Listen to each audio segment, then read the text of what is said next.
Beloved bird, my fellow pilgrim ringing, I hear thee singing as I sang of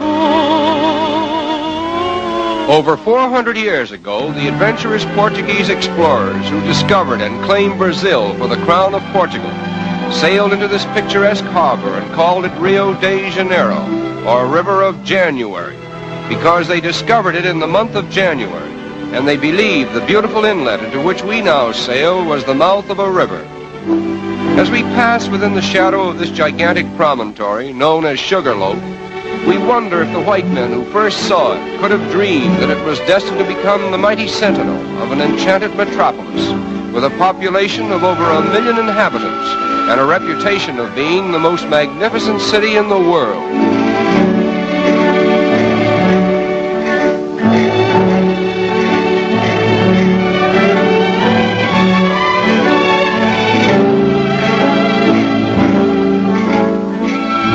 Passenger ships arriving at Rio today literally tie up at the foot of Main Street and immediately become a picturesque part of the skyline, as well as a convenient point of egress to the city itself. Rio de Janeiro is not a manufacturing city. Therefore, there is a preponderance of foreign goods on sale in all the smart shops. Nevertheless, foreign influence has not changed the strong allegiance which the Brazilians have for their native continent. They proudly proclaim themselves South Americans, and they very much resent the North Americans' alleged monopoly of the word American.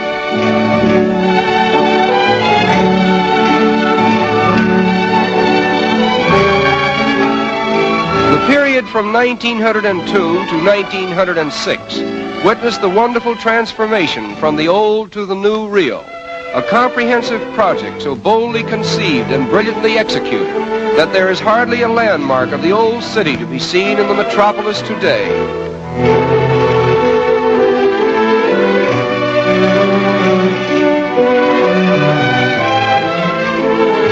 The most unique feature of the clean and spacious streets is the decorative mosaic work that adorns the sidewalks. Almost every block has a pavement with patterns so individual in design that one could find his way about the city by becoming familiar with them.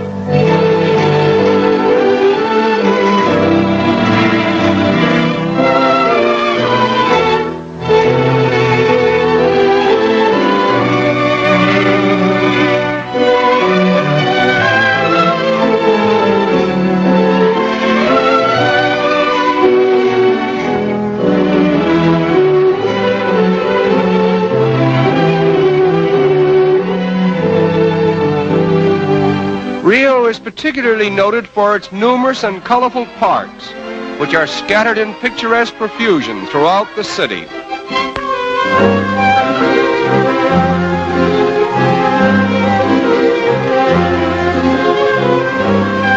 In 1808, the King of Portugal was forced by Napoleon to abandon his country and re-establish his throne in Brazil. When he arrived in Rio, he brought with him, among other things, the first tiny sprouts of the famous royal palms, which he planted here. It was decreed that only members of the royal family might have the privilege of cultivating this particular species of tree.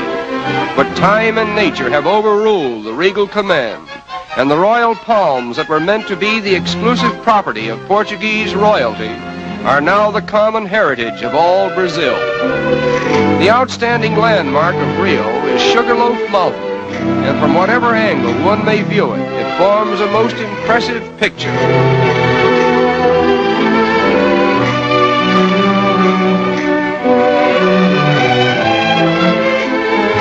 Swimming is one of the most popular sports in this pleasure-loving city. Consequently, many attractive swimming clubs have been erected along the picturesque shoreline. The architectural designs of these clubs are unusually distinctive, and many of them are actual reproductions of famous institutions in Spain and Portugal. Among the many fine boulevards in this city of splendor, the most beautiful is the Avenida Beira Mar, with its marble promenade encircling the waterfront for a distance of 5 miles.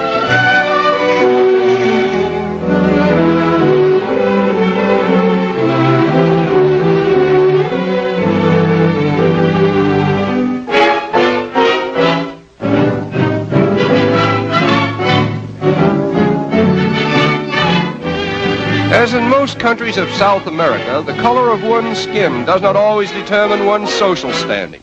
As a matter of fact, the racial color line seems to be so thinly drawn that it has become a haven of toleration for all races. Nevertheless, the Portuguese language still prevails.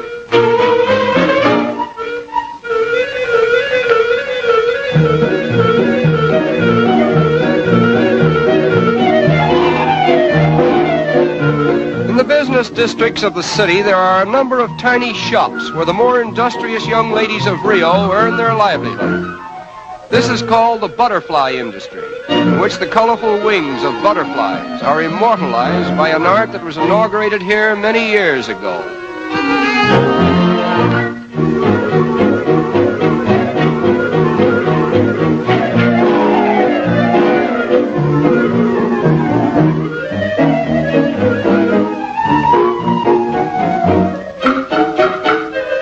A design is first painted on glass, and the delicate butterfly wings, which have been carefully assorted for their best colors, are cleverly worked into the design and held in place by adhesive tape.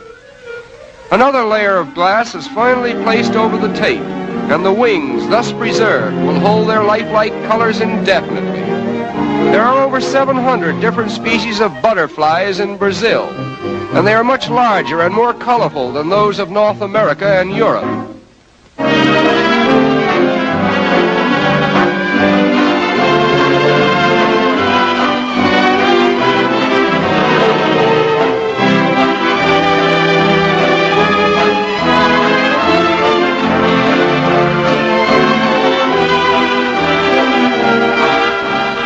The completed articles consist of tea trays, vanity and jewel cases, bonbon dishes, and decorative pictures designed to glorify the city's landmarks. And needless to say, the predominating design is Sugarloaf, the center of attraction for all eyes that glory in the magnificence of Rio de Janeiro, the city of splendor.